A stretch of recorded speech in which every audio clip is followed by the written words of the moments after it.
Thank you everybody for joining us today and attending our presentation. This is University 101's session for international students. We're going to be discussing finance.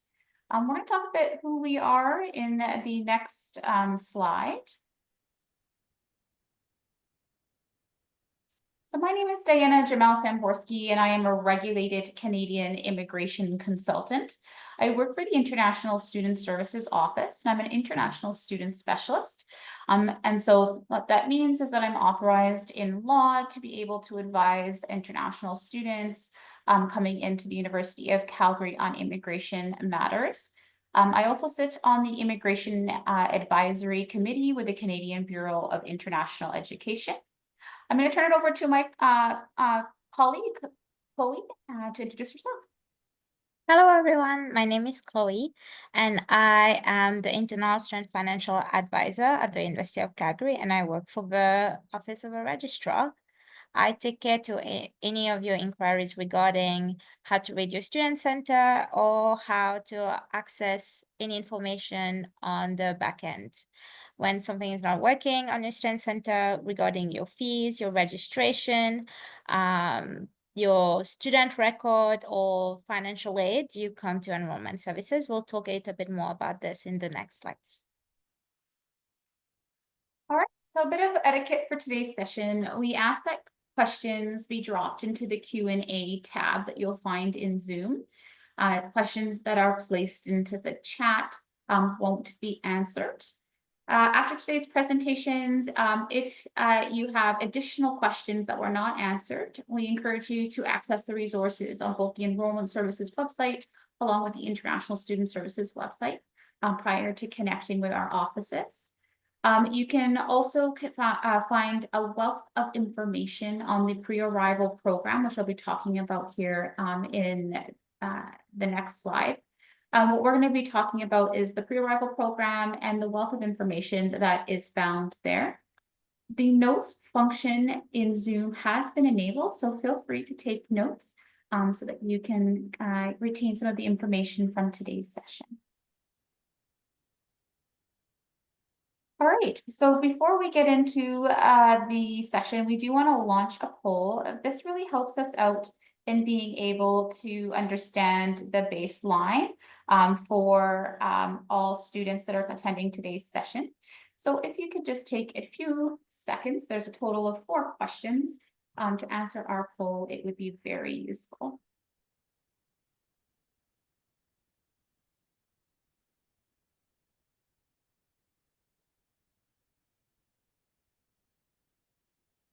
Great. We're starting to get some of that participation. We appreciate that.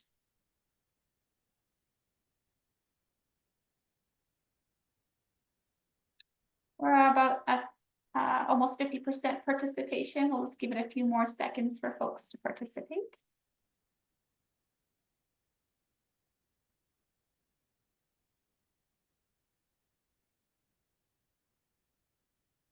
We're about 80%. We'll give it about another 3 seconds here. 3, 2, 1. All right. Thank you, everybody, for your participation. It looks like, for the most part, folks may not necessarily be as comfortable with some of the banking information and financial information associated with the University of Calgary. So that's great. The session is going to hopefully provide some insight for you folks. Next slide, please.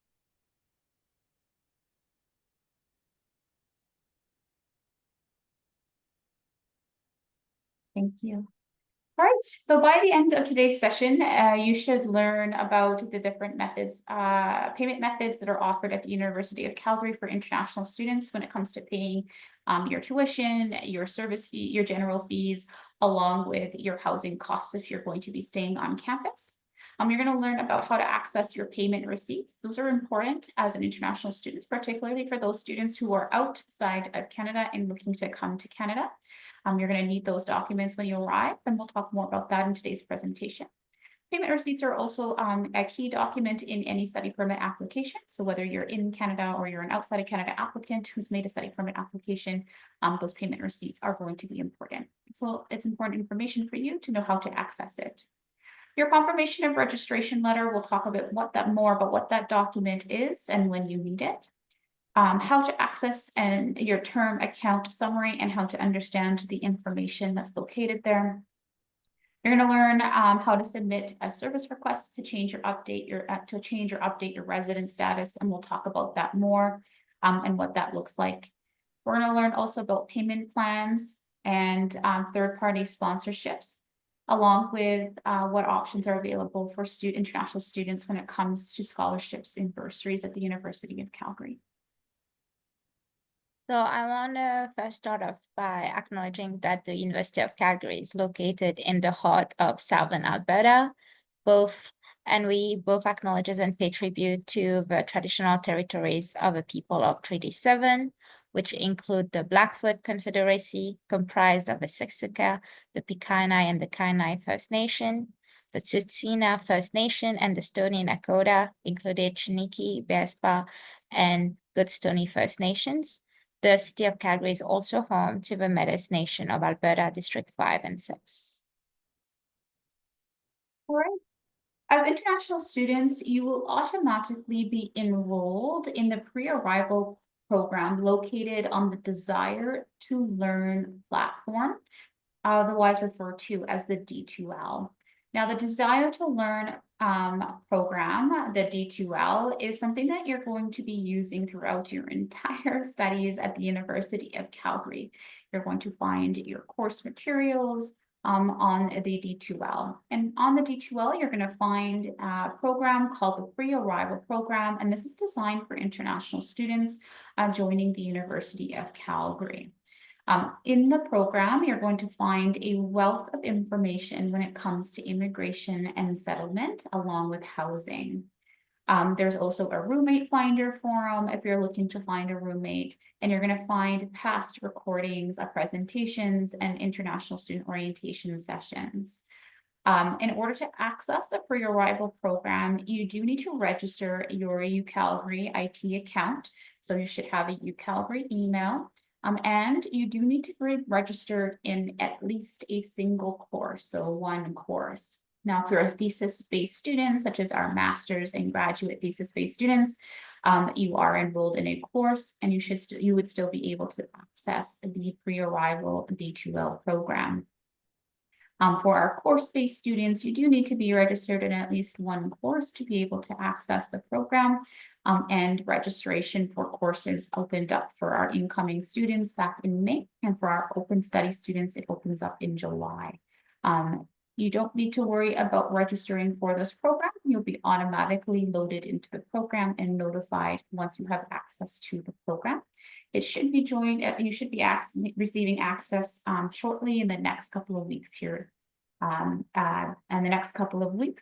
So keep an eye out for the communication that's sent to your email regarding accessing the pre-arrival program. So this presentation, we want to put a big emphasis on the importance of opening a Canadian bank account. If you're only in Canada for a short period of time, for one academic period, if you're on exchange and you do not plan to work or receive any scholarship, then you may choose not to open a Canadian bank account. However, it's very important to have a Canadian bank account if you're planning to pay for your living costs, if you're looking for refunds, if you're making an overpayment on your student center, or if you get any scholarship or awards from UCalgary that is either going to be paid back directly to you, or if it is going to be an excess on your account. It is important for you to choose which bank you want to enroll in based on what services they provide. So there's different scenarios that you can take into account. The ISS also has it on the D2L, different tips and tricks on how to open a bank account. There is the International Student Orientation as well that you can take as reference. But few main tips are to take into consideration is that bank offering an account where you have to pay a fee or not? Are there monthly service charge if you're using the bank account? Does the bank provide any online banking services? Are there any charges for transactions that you made or interest rates? And then very, very important is, do you have access to a physical bank located close to the campus or close to where you're staying? Because if there is any issues on your bank and you have questions, you could go directly to the physical bank location and you can ask your question. So when you're opening a Canadian bank account, you have to take into consideration of different things. When you're opening, you may be required to bring either your passport or your birth certificate as a proof of ID. You will need also a second piece of identification, your study permit, for example, and any money you'd like to deposit on your account. It is also very good for you to provide your UC student ID that you will get access to when you're starting under university during your orientation. It is very important to have a bank account in Canada if you're here for a long term, because it will save you a lot of money and a lot of time in the long run.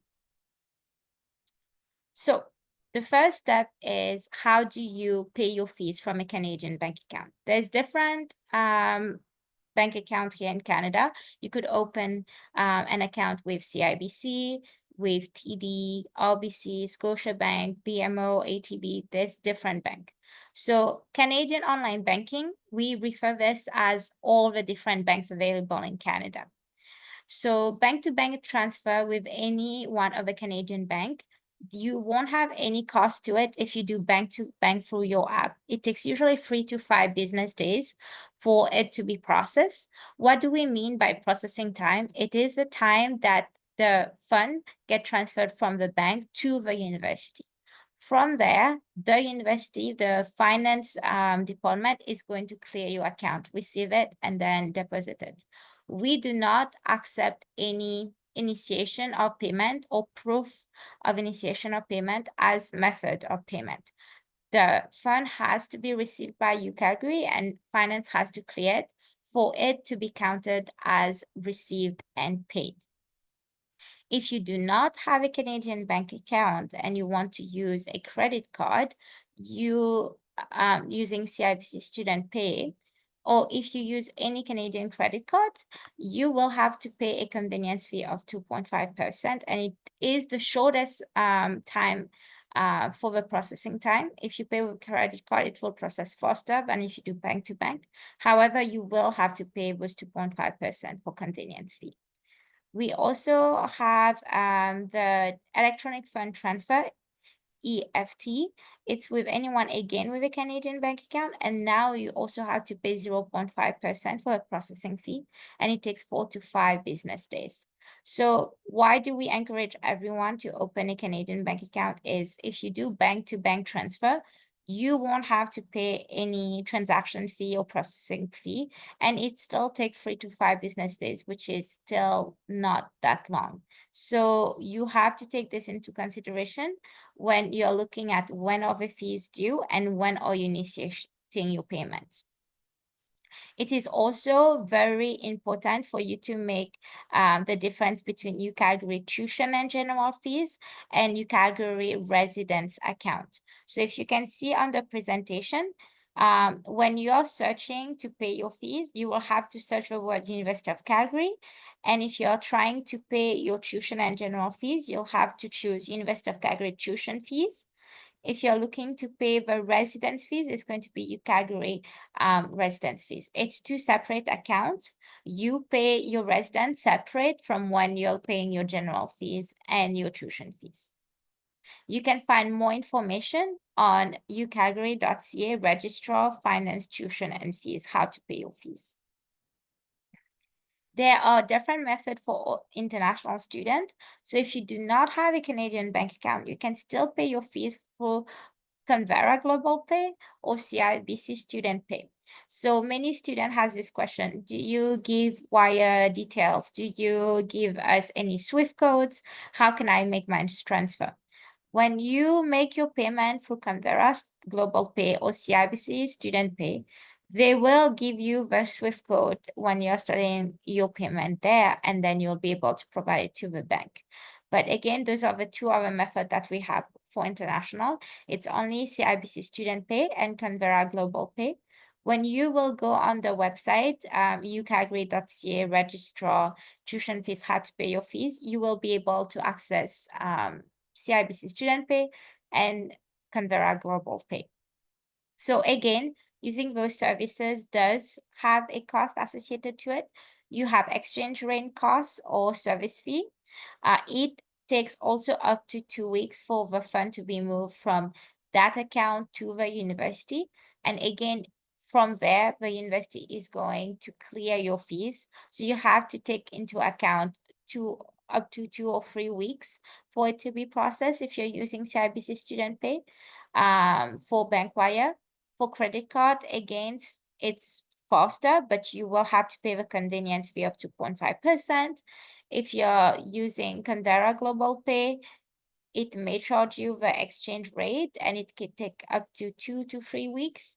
And the credit card will be the service fee 2 to 3%, and it also takes 3 to 5 business days. So again, it's easier for you to open a Canadian bank account, so then you won't have any cost associated to the transfer, and it will be faster for you to make the payment to the university. So for many of you who do not know how the Canadian banking system work or how to make the payment, the first step for you, if you do not have a Canadian bank account and you do want to pay via Canberra Global Pay, you will have to access Canberra Global Pay for Student.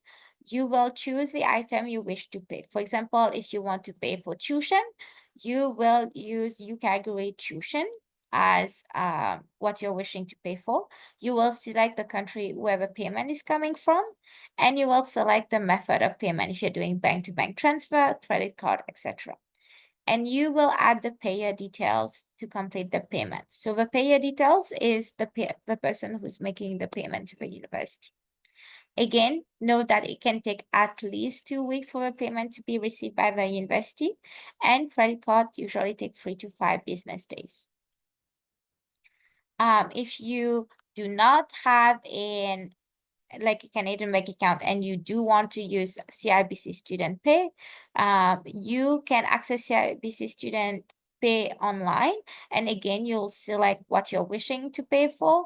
For example, if you're looking to pay for residence, again, select the country where the payment is coming from, the method of payment, and the payer details. So a payer is a person who is making the payment, and the payee is going to be who is receiving the money. So the payer is going to be your information.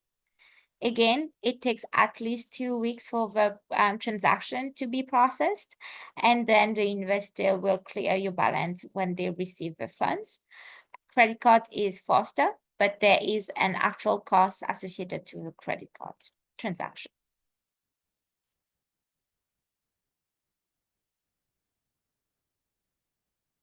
So another information that is very important for you to keep in mind is the confirmation of registration letter, which is known as the call. An official confirmation of registration letter can be bought through your student center via MyCreds.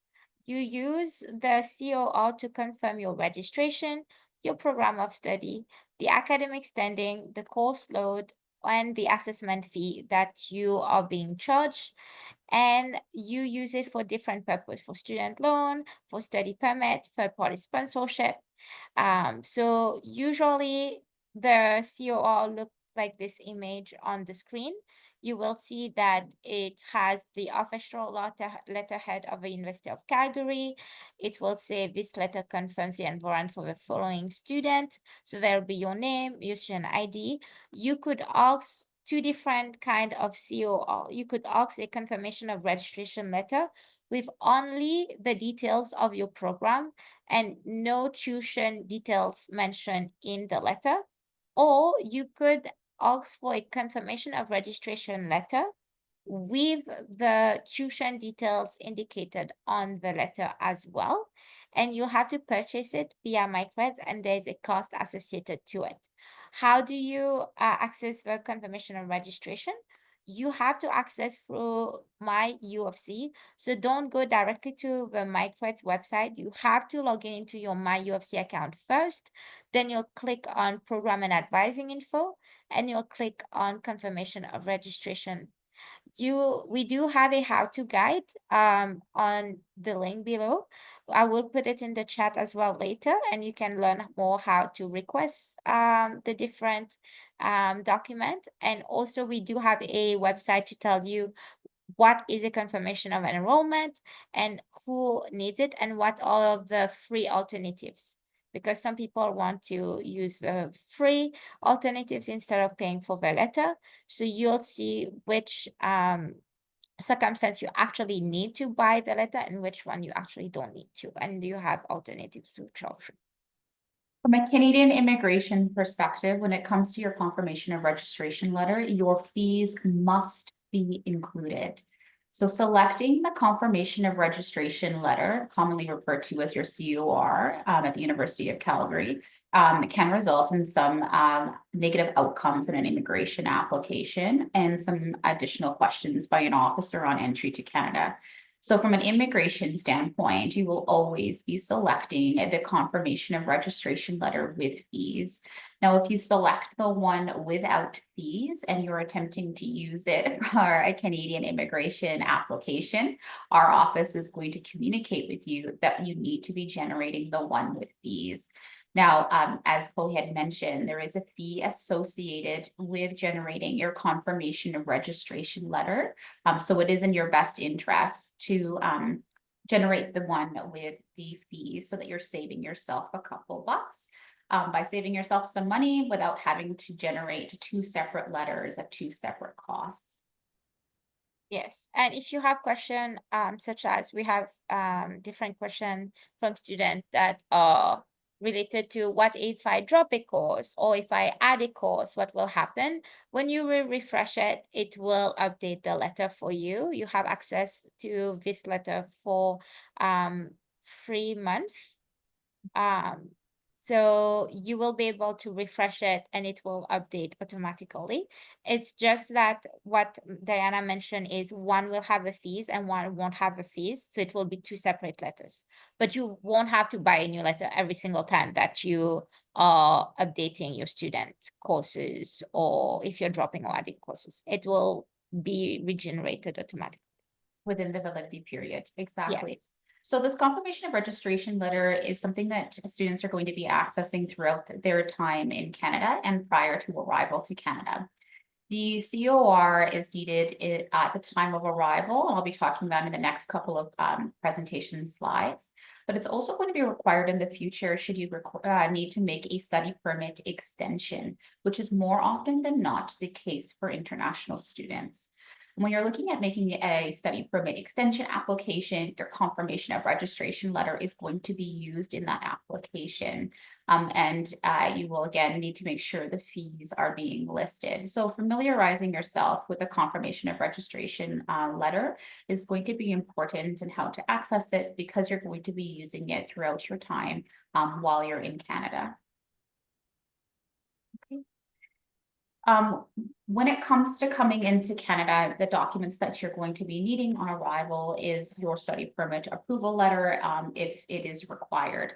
So for folks who have applied for a study permit or who require a study permit, you should have applied for one. And if you're outside of Canada, you're going to be issued what's called a port of entry letter of introduction, commonly referred to as a POE LOI. This letter, in the text of the body of the letter, it does say that you must, I'm going to repeat it, must present this letter on entry to an officer. So your port of entry letter of introduction should be something that's accessible by you as a student when you're arriving in Canada. You will present this to the first you're going to present this to an officer at the first point of entry into Canada. Now, if you haven't already attended How to Prepare for Your Arrival in Canada webinar, I strongly encourage you to do so. We have another session scheduled next week, and I recommend that you register to learn more about how to prepare yourself for arriving in Canada. Now, when it comes to arrival, you should also have your provincial attestation letter, a PAL, if it is required of you. Folks who don't require a Pal are going to be our exchange students. And so you folks won't have a Pal, and that's okay. But for everyone else, you should have a Pal with you, and you should be bringing that along. Everyone needs a valid passport, even a brand new baby in arms. So making sure that your passport is valid is going to be important. A copy of your UCalgary admissions letter, and this goes the same if you're an exchange student, a copy of your exchange letter. Proof of enrollment, such as your confirmation of registration letter with fees, as we discussed in the last slide. We also encourage students to provide screenshots of their class in their schedule builder. You can provide a screenshot of your list of courses in your student center. These are documents that Canada Border Services officers like to see when you arrive in Canada. The confirmation of registration letter is going to show that you're enrolled, and then these additional documents, such as the class schedule or the list of your courses, are going to further support or augment proof that you are enrolled and attending classes at the University of Calgary if you're a course-based student. Now, our thesis-based students, you do have courses as well when you first arrive and join the UCalgary. So those will also be listed in your class schedule, found in your schedule builder. We encourage all students to bring copies of any fee payment receipts that for any payments that have made to the University of Calgary. You can show these to officers when you arrive, along with a copy of your term summary account. This just helps the officer understand your fees and to further understand the required amount of money that you need to show when you first arrive in Canada. We can go to the next slide, please. Thank you. So this section, you're going to find that the financial information is bolded. And the reason it's bolded is because it's very important for international students that are coming into Canada. When you are making a study permit application outside of Canada, you will require to show that you had your first year's tuition ready to go, so upfront. And if you were in a 12-month program, that you have those fees readily available for the entirety of the program. That you have the means to support yourself for the full length of program if your program was greater than a year. And that you have the minimum financial requirements for settlement funds to support yourself and any family members that are accompanying you to Canada. These are critical documents. So at the time that your application for a study permit is assessed, you will have to show those the financial documentation. And again, when you arrive in Canada, a border services officer with the Canada Border Services Agency again will ask you for proof of finances. So it's really important that the information that you're providing to the Canadian government is truthful. Officers at the border or at the airport are going to cross-reference the information you provided on your immigration file to the Department of Immigration, Refugees, and Citizenship Canada, known as IRCC. So making sure that you have the appropriate financial documentation with you on arrival is going to be important. So these documents, again, should either be hand carried or available in a digital format on your phone, tablet, or laptop. When it comes to those fees, sorry, if you don't mind just going back one more slide. So when it comes to the fees, if you're a visiting student researcher, a VSR, or an exchange student, you should be paying your fees upfront entirely and providing that fee payment receipt. And if you are a degree student, so our bachelor's, master's, doctoral students, perhaps you're a graduate diploma or certificate student, you should be showing that you've either paid your first year's tuition or that you have those funds readily available. And you have at least the minimum financial requirements. Now, if you're a single applicant, at this time, it's 20,635 Canadian dollars in settlement funds. And those settlement funds requirements increase based on family size.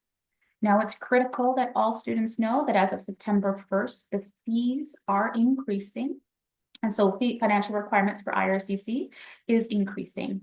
So if you're a student that is arriving late, so if you're arriving on or after September 1st, 2025, it's important, in fact, it's critical that you are now meeting the new financial requirements that are going to be in place. And so although you'll have access to these slides, and if you click on that hyperlink, it's going to indicate that this new fee requirement is needed for new study permit applicants as of the 1st of September.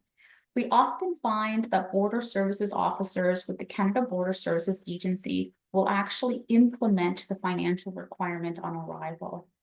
So it is important that if you are a student that's intending to arrive late, and you will be arriving on or after the 1st of September, that you are now meeting the new financial requirements, or you face the potential risk of a refusal of entry. All right, next slide, please. When it comes to additional documents for entry, you should also have a valid temporary resident visa or an electronic travel authorization. These documents are based on your country of citizenship. So you are a citizen either of a visa requiring country or a visa exempt country. If you're visa exempted, you're going to be eligible for an ETA, that electronic travel authorization. Now, if you're visa required, you're going to have a temporary resident visa, which is a multicolor sticker or counterfoil that is affixed to your passport. So you'll know that you require a visa because you'll be receiving a passport request when you apply for your study permit application at the time that it is approved. Now, for those folks who don't require a visa, you're going to be issued automatically an electronic travel authorization if you apply for and receive a study permit approval. Your ETA information is going to be found both online in your IRCC secure account and in that port of entry, POE, letter of introduction, LOI.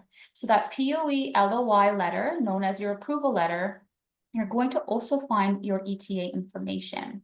Now, it's really important that if you're a traveler that's traveling with an ETA, that the passport that was used at the time of making your study permit application is the same passport that you're using to arrive in Canada with.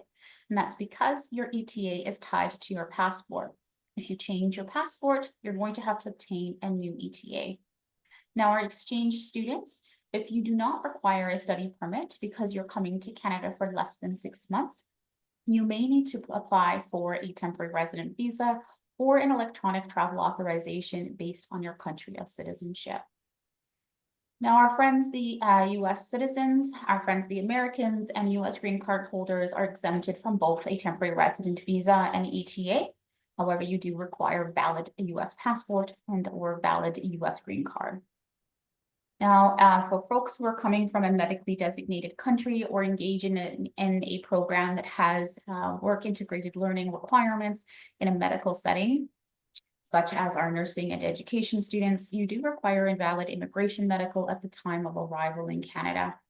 So not only does your medical need to be valid at the time you apply, or at the time the application is assessed, it also needs to be valid at the time you arrive in Canada. So making sure that you're being mindful of when your immigration medical expires and that you're arriving prior to that expiration date. If you're going to be arriving in Canada after your medical has expired, you are going to have to undertake a new immigration medical prior to arriving to Canada. And we ask that you wait at least 3 weeks prior to travel, as it takes time for the IRCC to update your record. Health insurance if required. And so what this is really for our exchange students, our short-term study students. You're not eligible for what's called Alberta Healthcare Insurance Plan. And so we really encourage you to have health insurance. Not only do we encourage you, it is actually a requirement of you to have it on arrival. So if you're an exchange student that's coming in for a single term of studies, you're study permit exempted, you do require proof that you have health coverage while you're in Canada, and this is a non-negotiable. So making sure that you have that with you is going to be important. Proof of financials, again, I'm reiterating it here because it's super important that you have those documents with you. All right, and so from that, I'll turn it over to Chloe. So as mentioned by Diana, it's important for you to have the receipt for your payment that you make. If you go to your student center, my U of C account, I saw in the poll that many of you already accessed it. Some people don't know what it is, and some people know what it is, but they never accessed it. So if you go and log into your My U of C, you will put your username and your password, and it will bring you to this page, but at the application status page. So you'll just go on the column on your left and you'll click on My Financials, you will see you owe, and it will just say 0 for now because the due date for the fall is not here yet, but it will tell you future due, how much it's going to equate to for the fall semester. You will have a little ledger downstairs, known as account activity. So this will be all the charges, and you'll see it's separated into 3 different columns: charge, payment, and refund. So every time you get charged for a class, please note that you will get charged when you're registered. So if you're not registered in any courses, there will be no charge on your account. So registration triggers the fees generated. You have to be registered to be able to have fees associated to the registration that you made. And the second column will be when you make a payment, and the refund if there's an excess. So under your term type and outstanding charges, you'll see there is different words in red. If you click on receipt, it will generate an official PDF with your receipt transaction. You will see there's different payment history. So it depends on which receipt you want to download. You can download all of them as well. And it will be an official document from the University of Calgary that will be generated with all the details on the payment that you did to the university, and it is free to access this document. So you just need to go on your My Financial, click on receipts, and then you'll click on the payment history. You'll click on view for which transaction that you actually want to print. Again, the transaction is going to be categorized by transaction date. So if you make a payment in January, the transaction date will appear as January. If you're doing it in March, in April, it will have the date associated to when did we receive the payment. Some of your computer may have pop-up blockers, and you will keep clicking on view, and it's not going to work. So make sure you disable your pop-up blocker, as the payment receipt will be open in a new tab / window. If you don't know, again, if it is too confusing and you still have questions, you can go on the how to guide of how to print my payment receipt at the ucalgary.ca website. Another important document that Diana also mentioned that you could bring with you as supplementary document is the term account summary.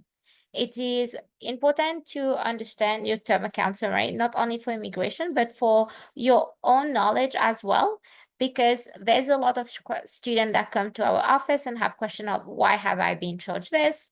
Why have I been charged that? Am I supposed to pay for this? Is this mandatory, or is this just optional? So the term account summary provide a list of that includes your program name, your breakdown of your tuition organized by course, the general fees, and the second page. So the first page will be about your fall fees, general and tuition. And the second page, if it is applicable to you, it's going to be your residence fee.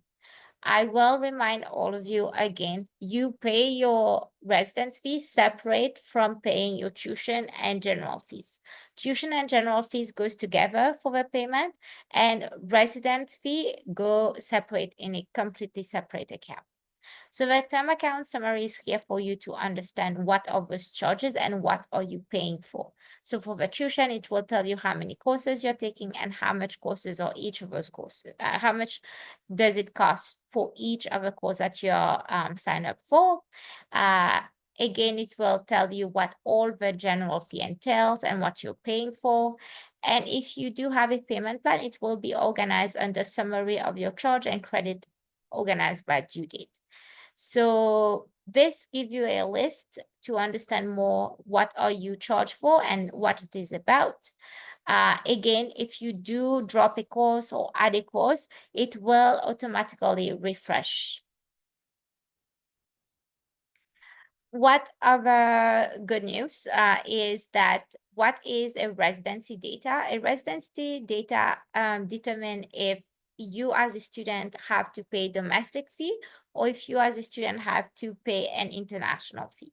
So if you become a permanent resident, a Canadian citizen, you are, or you become a conventional refugee or dependent of consular official, or known as diplomats in Canada. During your stay at UCalgary, you can submit a service request to change your residency data and status. This will determine if you still have to pay international fee, or you can just pay the domestic fee if you fall into those categories. However, there is a deadline to submit your supporting document. It's going to be the end of term. So the end of term for the fall is usually in December. The end of term for the winter semester is usually in April. You can find more information on the academic calendar. However, you can't just submit, I am a permanent resident, or I am now a Canadian citizen, or I'm a refugee, or I'm a diplomat. I will need a document to prove that you do fall in one of those categories. If you become a Canadian citizen, you'll have to provide either the side of the passport with your bio details on it, where there's your picture, or the two sides of your citizenship certificate. So not only one, but two sides. If you are becoming a permanent resident, I will need the two side of your permanent resident card or a signed confirmation of registration letter from the IRCC. So it has to be signed by an IRCC official for it to be valid. If you are a refugee, you will have to provide a notice of decision. We do not accept a refugee claimant. You have to have a notice of decision and submit it to our office. And finally, if you are a diplomat or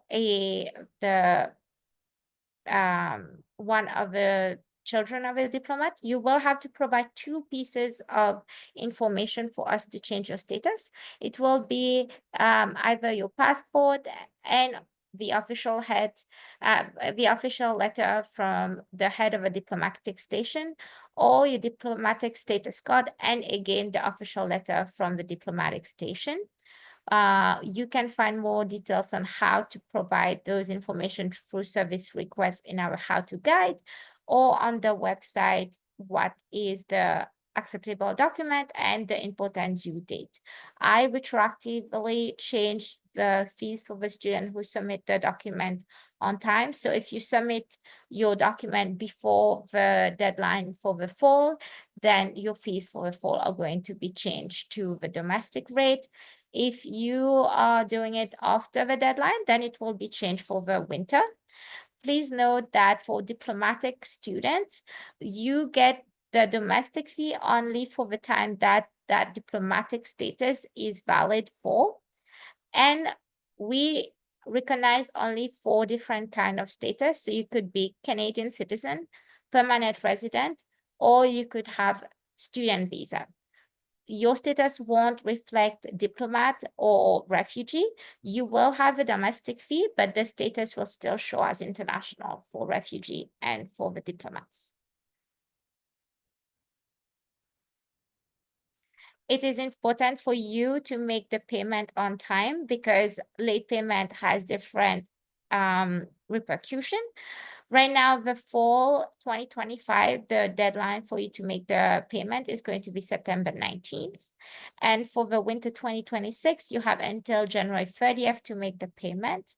You pay by semester. So the first semester is going to be due on September 19th, the second one on January 30th.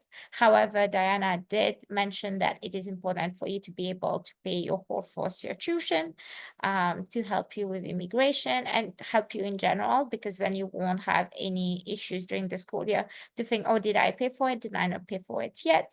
You're responsible for taking processing time into account when you're making payment.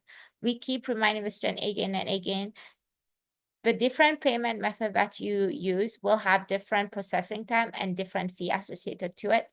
This is why we encourage everyone to open a Canadian bank account. So make sure you take into consideration the processing time for you to have your fund move from the bank to the university and then be processed by finance.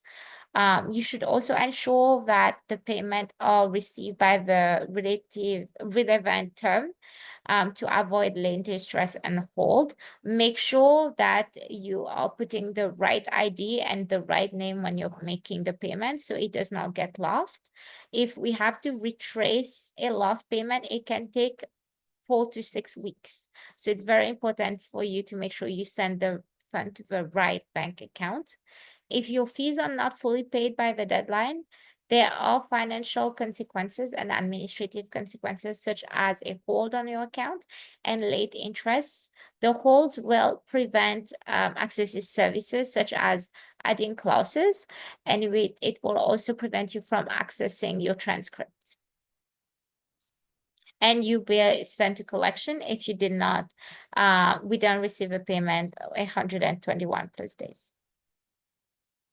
The interest is usually 1% of the principal that you owe, and it is once a month. And it is not cumulative. Thank you, Chloe. So I do want to talk more about the impacts of financial holds on immigration status because they are quite significant.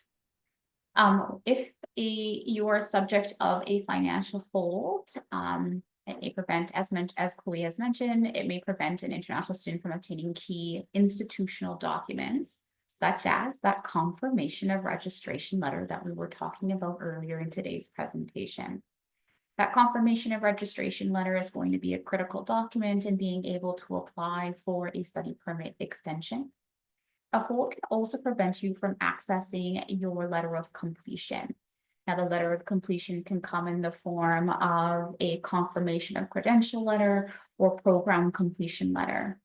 Those letters are important for students who are looking to transition to a post-graduation open work permit, known as a PGWP, if eligible. So having a financial hold can really prevent you from accessing some key documentation that's going to be needed for future immigration applications. So really making sure that you're making those payments on time and not accruing payments to the university is going to be important. Now, here I've listed on the slide, I've listed some documents that you may be prevented from accessing should you have a hold. So transcript, for example, is one of those documents, and that document is used for both study permit extensions, temporary resident visa renewal. So at a later date, if you need another temporary resident visa for travel, your post-graduation open work permit application if eligible, your confirmation of registration letter, which is needed for your study permit extension. Failing to include this in a study permit extension application will result in the cancellation of your application by IRCC. And this is because the IRCC requires that each institution, such as the University of Calgary, verifies your enrollment.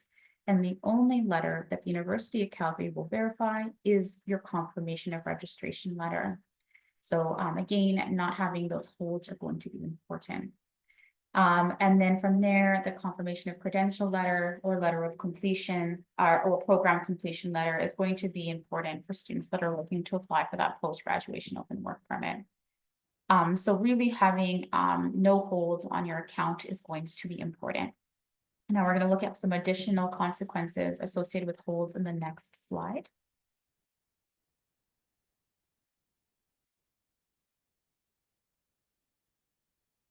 All right. So as international students that are coming into the University of Calgary for fall of 2025, your study permit is going to be tied to the University of Calgary. So what that means is that on your study permit, the University of Calgary must be listed as your designated learning institution. If you have a different institution listed on your study permit, you will not be authorized to study at UCalgary. So UCalgary does need to be listed on the document. And impacts as a result impacts of having a financial hold is, as mentioned by Chloe, is that you can be prevented from enrolling in courses or enrolling in future terms at the University of Calgary. And that can have devastating impacts on your immigration status in Canada. As per the Immigration, Refugee, and Protection Regulations, known as the IRCR, There is a section that talks about specifically how international students are required to remain enrolled at their designated learning institution until such time as they complete their program and that they are actively pursuing their program. So if it's the case you have a financial hold, you will be prevented from enrolling in future terms, which then will negatively impact your enrollment status at the University of Calgary. So it's really important to know that as soon as you are unable, once you are unable to continue in your program, that it'll result in loss of status in Canada. So you will lose status irrespective of the date, printed date on your study permit. So as an example, if it's the case that your study permit lists the University of Calgary and it expires July 30th, 2027, and you have a financial hold that prevents you from enrolling in the fall of 2026, winter of 27 terms, it'll result in you having your study permit become invalid as of the last date you were enrolled at the University of Calgary. And this can result essentially in immediate loss of status upon completion of the last term of study. And so it's really important that your holds are cleared and that you're able to enroll in future terms to safeguard your immigration status in Canada. And so having a hold, again, can impact your ability to stay in Canada, to remain an active student, and to complete your program. It can also negatively impact your eligibility to work in Canada while you're a student, and it can negatively impact eligibility in the future for a post-graduation open work permit.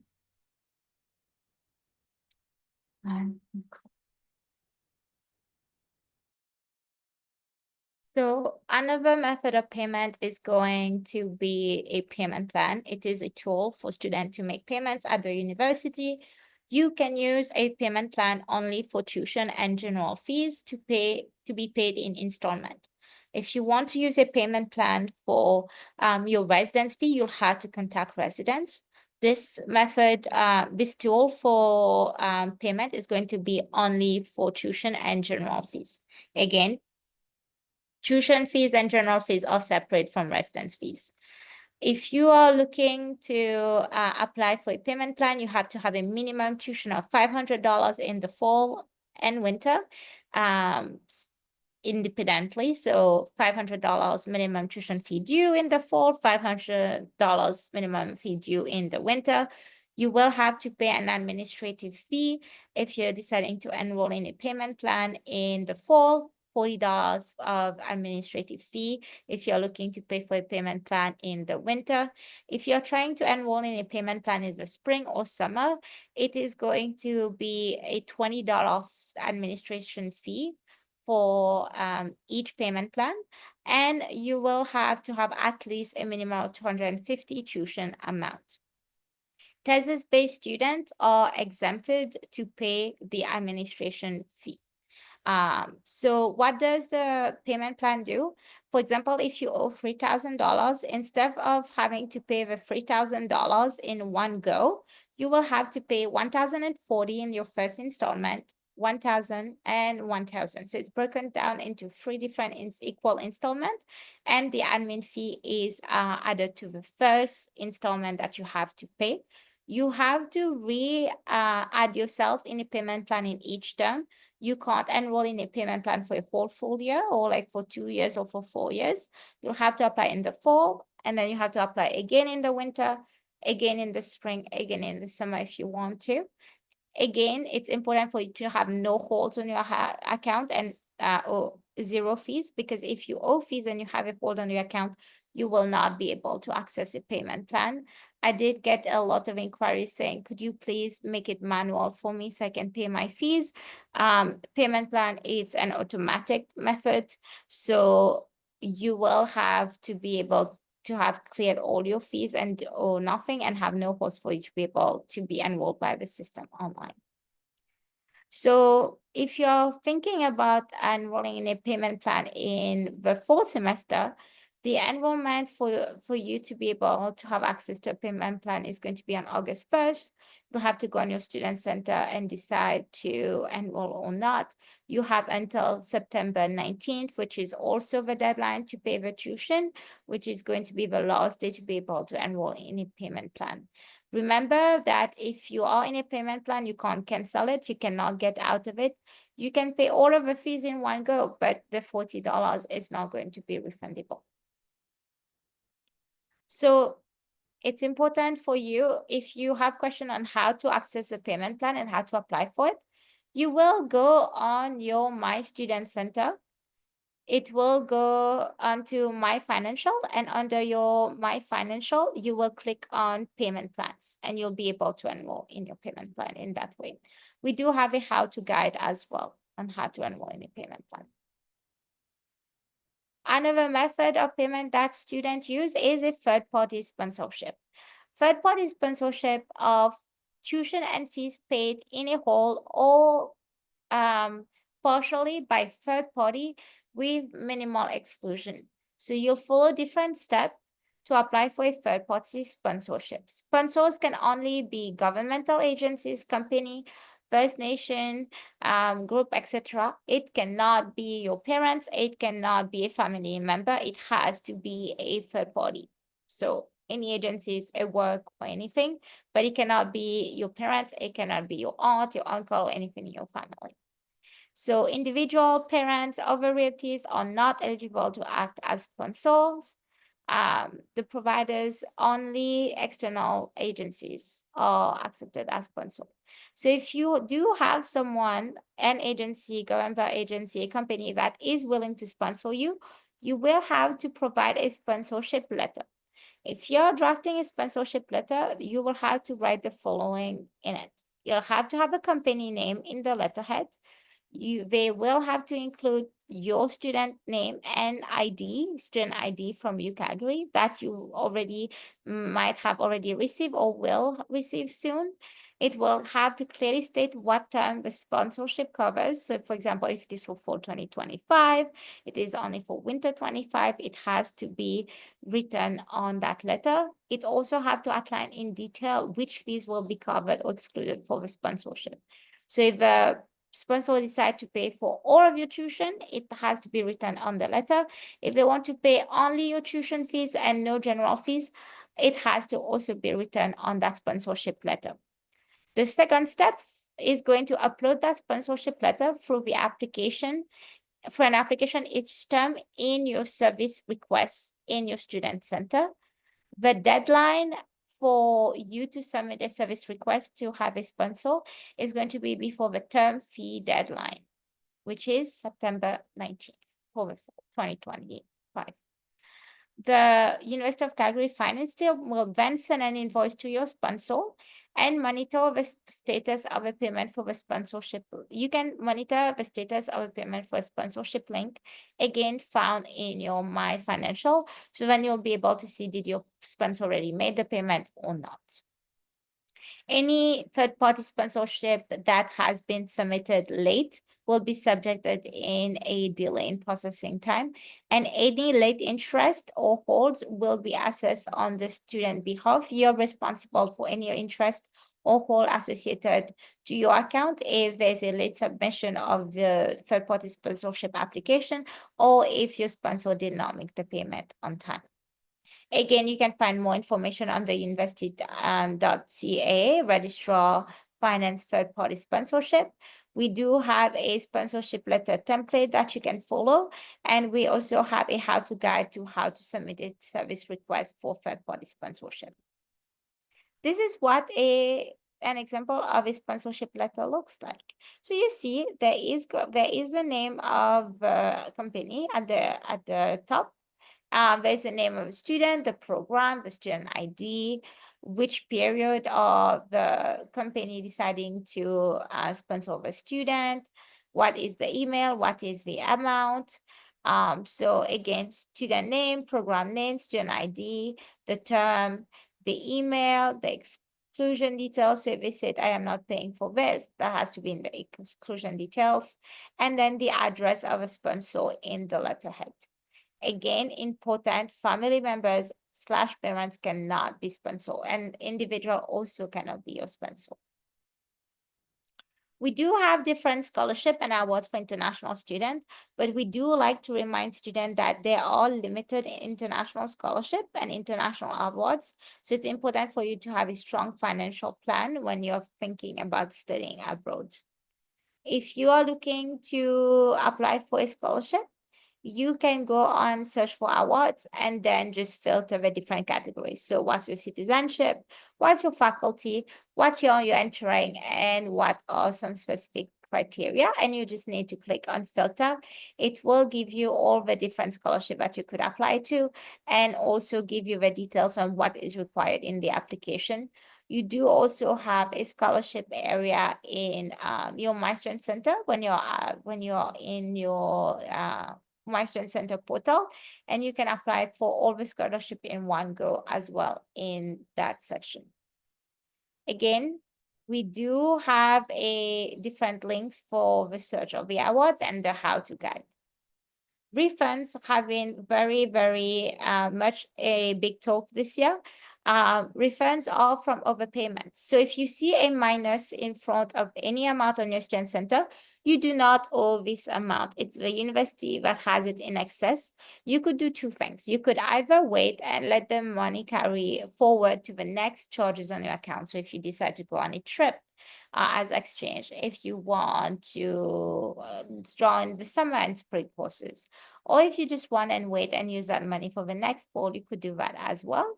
Then no refund is requested. There's just going to be the credit on your account until it moves to the next charge automatically. You won't have to do anything about it. Now, if you decide to, no, I don't want to leave it on my account, I actually want the money back in my bank account, you have to take into consideration it takes up to 8 weeks for you to actually get finance to finish processing your transaction. So it will take a lot of time for you to be able to get that money back. The refunds are issued depending on the original method of payment. So if you are planning to make payment to the university, just remember that refunds are always addressed to the student and always be sent to the student. So let's say you're from one of the restricted countries and you're like, well, I cannot make payments. I'm going to make my sibling or my family to make the payment here. Remember that if there's something that happened, you cannot attend and the money stays on your bank account, on your Strength Center, the check or any method that you use is going to go back in the original country and also go back in the original method of payment, and it will be addressed to you as a student and no one else who are external. This is why we are very, very putting an emphasis on you are the one paying for your fees. Don't make anyone else do you this favor, because if you have to ask for a refund someday, it will go directly to you. And sometimes it's challenging for students from section countries to be able to transfer that money to someone else. So it's better for you to have a Canadian bank account, again, as a reminder. How do you request a refund? When you go on your My Financial, again, you just click on view or request a refund. You'll put the amount, the address that you want it to be sent to. And you'll have to say if you have a valid bank account or not. If you do have a valid Canadian bank account, you'll be able to receive the money either by check, or you'll be able to receive it as an e-transfer. If you do not have a Canadian bank account, it will go back again in the same method and the same country of origin to prevent money laundering. The student requests the student refund request history will provide to you a summary of what's the activation of your refund request. Is it in progress? Is it closed? It is processed. Have you received the money? Did it go to another semester that you didn't want it to? If you have any question about any of those errors, you can also come to Enrollment Services. We'll be more than happy to help you. Again, number 2 is going to be when you're applying for a refund, it will tell you how much is owing on your account and how much can you ask. So you can just base it on those information. You'll have to include the address for your refund, which has to be relevant. So it's usually a Canadian bank account. You would also indicate the amount that you want to be reflected and whether or not that you have a Canadian bank account or not. After processing the refund, any comments by finance will also be populated under staff comments. If you decide to not come to UCalgary or come later, you'll have to make sure that you talk to your faculty and that you're not registered in any courses. Going back from the start of the presentation, I did mention what triggers your fees are always going to be your registration. So just make sure that if you are not attending UCalgary, you change your mind, you're not sure, you're not coming, you have to make sure that you remove all your courses or you ask your coordinator to remove it so that you do not have to pay any penalty. And all of this has to be done between September 11th. So some of you will be like, oh, the visa is taking time. I have to wait. I have to wait. I have to wait. If you wait too long and it is past the due date, you will be liable for those fees and you'll have to pay for it and you will not get any refund. It's important for you to make the decision before the drop deadline so you can actually be able to get your money back and start University of Calgary when you're ready. If you do have a study permit refusal or a delay in your application processing, for undergrad, you'll be able to open a different application in September 1st. That's if you have an ongoing application for your visa. If you have already received a denial for your study permit and you're reapplying, the different applications start in August 15. So just make sure that you pay attention to the different dates and that you actually read all the emails that we send you. And hopefully we get to see you in Canada very soon. If you fail to drop a course again by the deadline, you will be liable for the fees. So if you add more courses, you'll have to pay more fees. If you add less courses, you have to pay for less fees. But if you make a mistake and you wait and wait and the deadline is already there, you can still drop a course and get a W, but you will lose the funding that you provided for your fees, your tuition fees. If you have any question about anything that I talk about today, how to pay your fees, how to understand your student center, if any funds that you try to use for the fall semester went to the winter semester instead, or it went towards the fall semester and instead of the semester that you're looking for, you can come visit us at Hunters Common on the second floor in room 220. You can submit a service request using your student center. You can book an in-person, virtual, or a phone appointment as well. And we'll be looking forward to help you with any inquiries that you have. International Student Services Office is open Monday through Friday, 9 a.m. to noon, and we are closed over the noon hour. And then we reopen from 1 to 4. Just know that our office is closed on statutory holidays, and there is a statutory holiday scheduled in August. You can visit our website. We have a wealth of information regarding immigration, settlement, and transition. We encourage you to follow us on social media, so you'll find us both on Instagram and Facebook. There are a list of international student orientation events, which are all taking place virtually. So we recommend that you attend these sessions to prepare yourself for your arrival in Canada and to help yourself and to help and learn about transitioning and settlement in Canada as well. So we thank you all for attending today's session. I am going to be launching a feedback poll. So we would really appreciate you taking some time to answer those questions. While that's running, we're going to be answering some questions into the Q&A. We do see that there are quite a few. I'm just going to stop our recording.